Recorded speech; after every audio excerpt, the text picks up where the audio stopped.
Today I'm sharing how you can make your own soft and delicious sourdough einkorn sandwich bread. We are starting off with 1.5 cups of refreshed sourdough einkorn starter. The bread I'm making today is a whole grain bread, and so my starter is also whole grain. Feel free to use a white einkorn flour instead, but just know that you will need to adjust the recipe a bit. I personally noticed a big difference in the health of my starter when I started using freshly milled grains. My sourdough starter became so active and bubbly very quickly and smelled so much more delicious. Now to my starter, I'm adding about 60 grams of filtered water and 120 grams of whole milk.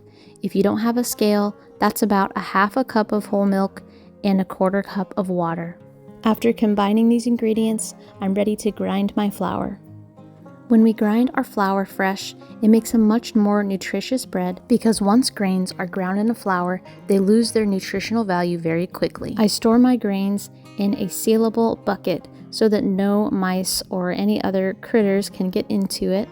And when I'm ready to make some more flour, I simply open it up and I grind the flour with my grinder.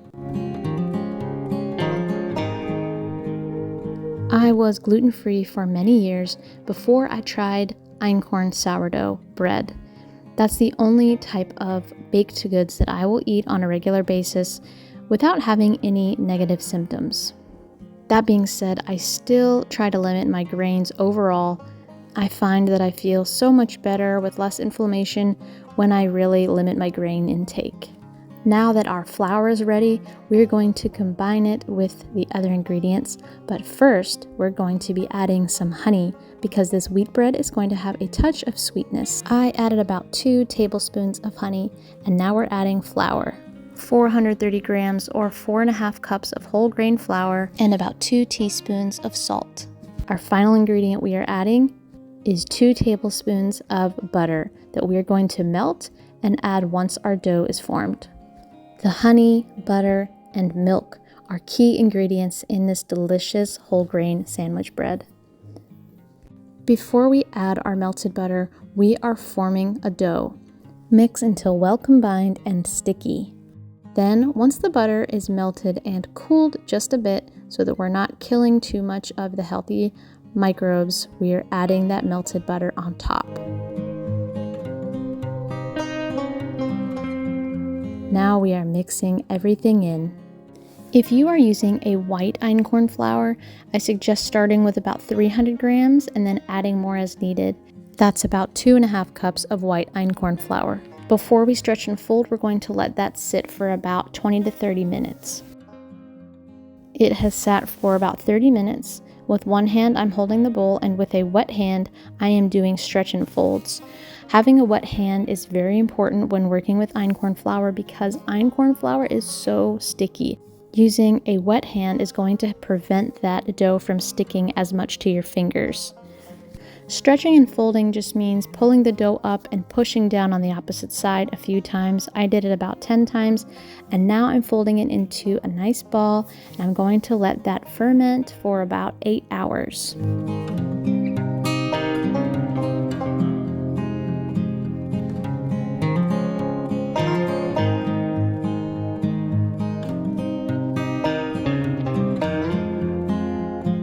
The dough has been fermenting on the countertop for about 8 hours, and now I'm ready to butter my bread pan and put the dough in the bread pan.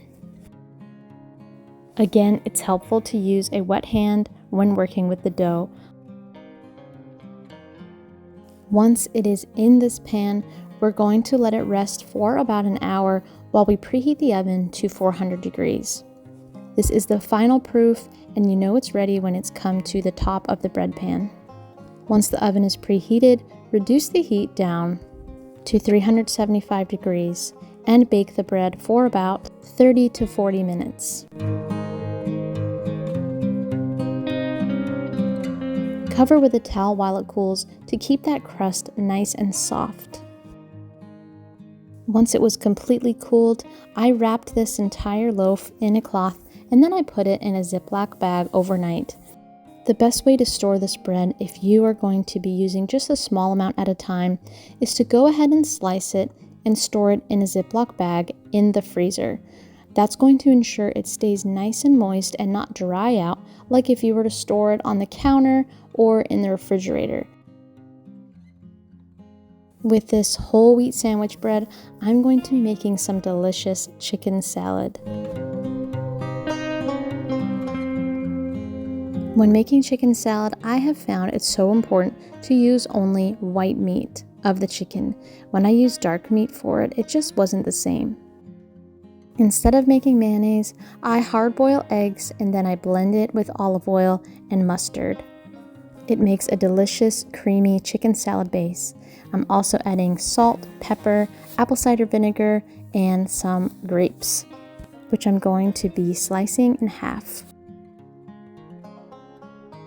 I'm also adding some sliced onions.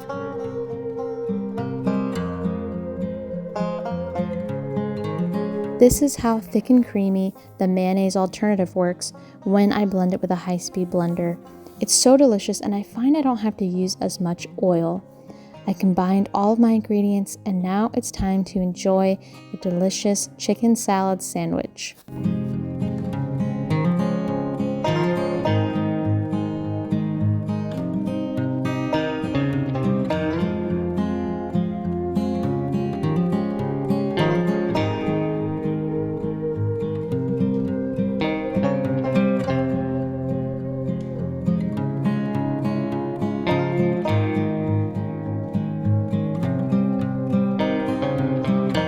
I hope you found this whole wheat EINKORN sourdough sandwich bread tutorial helpful so that you can enjoy healthy sandwich bread at home.